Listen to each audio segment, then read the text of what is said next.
Americans need to understand that they're watching a couple of things happen. The first is a massive wealth transfer. It's not necessarily going to Ukraine. Some of that money will end up in Ukraine. At this point, we're already paying for the army, for the bureaucracy, for the state. But that's actually minor in terms of expense. The largest portion of the money just goes to DOD to replace equipment that is being sent and then subsequently moves to the defense industries, who profit enormously. The donors who keep the politicians in office are then rewarded because of their investments with the defense industries, and they then take some of that money and recycle it back into the politicians on the Hill as an expression of gratitude. Thank you for transferring all this wealth to us. Here is your cut. So that's why you had so many Republicans desert, go ahead and support the left, because they're really part of the uniparty. They're all enriching themselves. So that's the first piece of theater. The second piece of theater, which Americans don't really understand either, is that the Ukrainian army in the Donbas in eastern Ukraine is on the verge of collapse. They've taken hundreds of thousands of casualties. They're way north of 100,000 dead, closing in on 150,000 dead. The 93rd Ukrainian Army Brigade was just withdrawn from Bakhmut, which has been turned into a Ukrainian bloodbath by the Russians, and they left after suffering 70% casualties. For them, that means that out of 4,000 men, only 2,800 were left behind. In other words, 70% were left behind. They pulled out with about 1,200 men.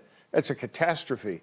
Wow. That's what's really happening. And when the Russians finally launch their offensive, Americans are going to watch this entire house of cards collapse. And then the real question is, will someone stand up and finally put an end to this utterly false narrative, which has enriched lots of people here, but hasn't done much good for the United States, as you point out? And how about we point this out? Has it done any good for the Ukrainian people, the innocent people caught in the middle? No. That's what they keep trying to pull at our heartstrings, so you can open up our purse strings, is help the people. Hey, I'm all for helping innocent people. How about the innocent American people who are getting screwed right now on how many different things I listed? But you're not helping them by dragging this war out for another year, because we're almost at a year now, where nothing's happened. And by the way, Colonel, you just threw out numbers and battles I've never heard or seen anywhere in mainstream. No, good news is the only thing that's reported, and it's supposedly Ukrainian good news. Right. In reality, we haven't had much good news from Ukraine for a long time. This whole thing is going to come to a halt. There's no question about it.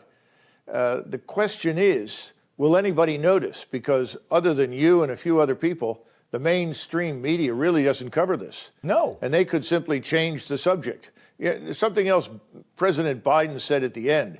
He said, not only will we support Ukraine as long as it takes, he said, we will support Ukraine as long as it's there. Yeah, I heard that. That was his last comment. Yeah, what do you make of that? As long as Ukraine it's is not going to Ukraine is not going to be there much longer the way things are headed.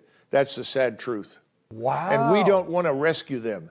See, this is the problem. The real danger is that once it becomes clear the whole fraud is collapsing, there'll be voices in Washington saying, well, let's send in our troops with the Poles. The Poles can provide what we need in addition to the troops we don't have. We can bring in Romanians, and we can somehow or another recover from this disaster. No, we can't.